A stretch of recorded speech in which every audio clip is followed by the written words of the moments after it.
వర్షం పడతా ఉంది, అయినప్పటికీ కూడా స్ప్రేయింగ్ ఆగకూడదు. ఎందుకంటే మొలకల ద్రావణం రెడీ చేసాం కాబట్టి విత్ 3 గంటల లోపల ద్రావణం రెడీ చేసిన తర్వాత మనం 3 గంటల లోపల స్ప్రేయింగ్ చేసుకోవాలా. ఎంత వర్షం వచ్చినా ఎంత ఎండ వచ్చినా స్ప్రేయింగ్ మాత్రం ఆగకూడదు.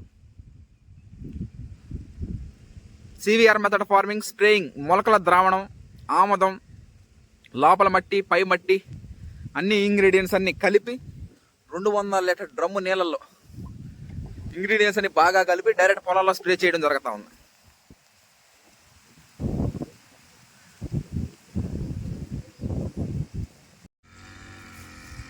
స్ప్రేయింగ్ జరుగుతూ ఉంది.